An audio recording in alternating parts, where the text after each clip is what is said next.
So Jaap will be speaking to us about immigration. Probably not immigration, knowing Jaap, but there we go. Hello, everyone. There's a lot of familiar faces here. Whoever's seen me speak before knows I'm all about the cheap tricks. So let's do some audience engagement. Yes. Raise your hands if you're an immigrant. If you move to another country and officially a resident there. Ooh, that's a lot of you. Wow, cool. Raise your hand if you're French. I'll get to you guys next year. Raise your hand if you are white. Okay, now raise your hand if you did not raise your hand to the last question. There we go. I don't think that's fully correct, but let's get on with it. So, again, disclaimer, you can skip this. I think James covered this, right? Further disclaimer. Are you scared of any of the following things? Racism, charts, numbers, AI. This talk might not be for you. There is an exit. I won't point it out again because James will be mean to me. So AI slop, I made this presentation using AI. You might see some strange things. I'm not really happy with the result, but it was a bit of an experiment. So yeah, it's mostly charts, to be honest. So this is a bit of a personal story. So I want to start at the beginning. I've been without a job talking about Ganji Jr. He's from Africa, black guy, does rap music, way more popular than him, way more successful than him. So let's take in mind that when Nigel Farage says immigrant, he means one of these people on the right and not one of these people on the left. So I want to talk about four tropes that people like Nigel Farage bring forward and sort of dig down, because it's very easy to say, oh, these people are just liars and everything they say is bullshit, but for me it's always like, okay, but is there anything to these stories or is there nothing to it? So these are the ones we're going to look at. We're going to talk about great replacement theory, the surge of immigrants, how much crime they are creating, and how much they are stealing our houses. So, great replacement theory. Got a nice quote for, I don't have my slides here. Who did I put here? Maloney. I used to think she was actually okay, but after this presentation, I have changed my opinion a little bit. So there's two flavors of great replacement theory, and I've only heard the sensible ones, but I went to the hot springs with some friends recently, and somebody popped this one on me. White Europeans are deliberately genocided through mass immigration orchestrated by the Jewish elites to destroy Western civilization. It's not really something I can engage with productively, so I prefer to go with this, the more mainstream version, and wonder what's to that. So the basic idea is that people of color, let's say people from Africa, are having more kids than us Europeans or Asians or Latin Americans. And on paper, this seems true. Population in Africa is growing faster than in other places. Most people are still Asians. I think that sort of half of all the people on the planet live east of the Urals. But the idea is, because the birth rates in Africa are so much higher, those countries are going to explode in population. And so this is the different kinds of population curve that you would get. Africa is here on the bottom. It's still quite small. If you imagine that it's just a linear propagation of the current growth, yeah, Africa will get a very big populous country. But if you think like, okay, maybe they are a modern place and they have education systems that behave in the same way that, for instance, the Middle East does, or even better, I think the population of Africa will never really grow much beyond the one in Europe right now. So, will we all get replaced by people of color? Will Africa become a dominant continent? I think not. I don't think that's a real real prospect. Number 2, immigrants coming in record numbers. This one really surprised me, and I'm going to be really short about this one. This is the total stock of population in Europe. And this is all of Europe, so it's not just France, or it's not just Denmark, but it's Russia, it's Ukraine, it's Bulgaria. And I was surprised by how low these numbers are, because in the Netherlands they say 10 to 15% of all people have a non-Western migratory background. If you go Europe-wide, it's like, what, 3, 4? So, and this number hasn't really increased as much. I don't really understand why we are making such a big deal about this. I think this is definitely busted, if you take the misbestes vocabulary.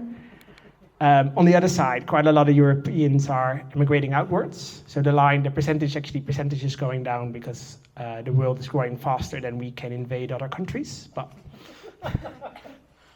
yeah, definitely, it's more or less in balance. So no, migration is not really picking up. The stocks are not increasing. So no tsunami of migrants coming to European cities.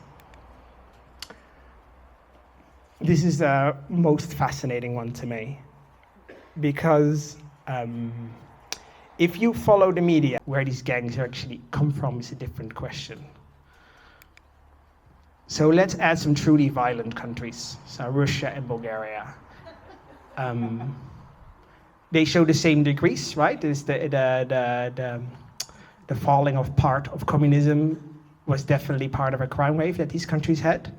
But they are on a completely different scale than the sort of crime that we have in the UK or the Netherlands or, yeah.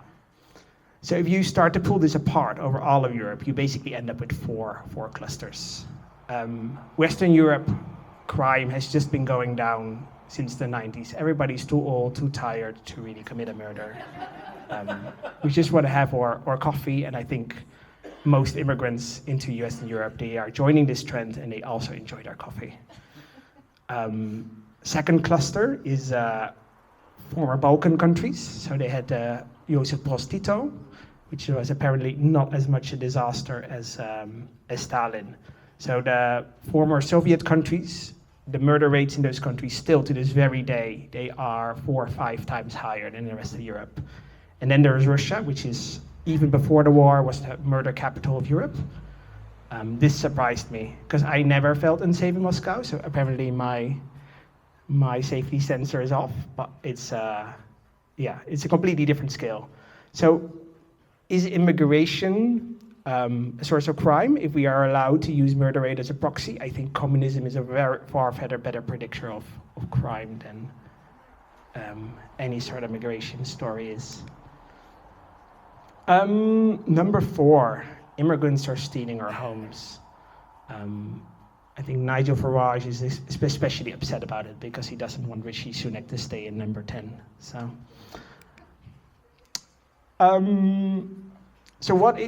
housing prices are going up, right? All across the world. I think this is what we like. We like to invest in a house. We like the price to go, but it gets annoying if you can't really get a house. And people are blaming immigration for this. And across the world, a number of households is going up, but might not. Right now?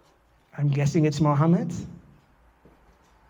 just about the part of it not changing the whole demographic. I put this under whataboutism. Yes, thank you. Anyone else? Yes, Mo. I missed the Holocaust joke. I took him out to save some time for your talk. Yes, Paulo. Well, taking the murder as like general, and then do the results, I think it's very general. Because like there's also like little crime, and they are very high on the immigrants. Yeah, this is. I would admit to you, this is a talk about like the broad strokes, Yeah. right? So for the average person in the average place. Definitely, but yeah, we have a culture of ghettos in most of the world, I think, and yeah, you do concentrate I don't think you just concentrate immigration-related problems in one spot, but I think it's a general trend for us to want to cluster people in different, right? I've never been beaten up by anyone of color, but I've been beaten up a few times by Dutch white people, and they did come from a specific neighborhood, yeah. And I still, if I go back to this neighborhood, no, I think it's nice these days, but yeah. Last one, Connor. So I'm going to pick up on the third main question and not push it off exactly. I would be curious to get your response to, if I look at Ireland, for example, immigration has increased significantly over my lifetime, but that's not necessarily, that's because we didn't have anyway. But I think it is, and this is, sorry, I'm not transferring my personal base on it, right? I don't think it is a winning argument to just point to the statistics that you did and say immigration hasn't gone up, so this is all make-believe. And I think a lot of people here would disagree. I think we all, many of us live in European society, countries that have gotten much more diverse. Whether you think that's good or bad. This is getting so long, I'm going to put this under anti-Semitism. Because I'm the one who told you about the replacement theory. My point is just, how do you respond to the fact that yes, European countries are growing more diverse, even if the statistics that you showed don't suggest that? Or why is it that they're growing more diverse? Is it that white Europeans are having as many babies anymore, or what? I think the hard answer to this question, and that I also struggle with, is that the vast majority of the things we think we see, we don't really see. That perception and misperception is an extremely large part of this discussion. And it's like the cost of living crisis. Everybody feels like it's real. If you look at the numbers, it is not real. And something's going on in our mind that by some prices rising and other ones dropping, we feel like there's a cost of living crisis. And I think with immigration, something similar is going on. With cost of living, I gotta say, as an American, we are, since the 80s, we're up about 1,000, 1,500% increase of cost of living. I think this is also anti-Semitism. Okay, thank you for your time, everyone. Let's go on to the next speaker.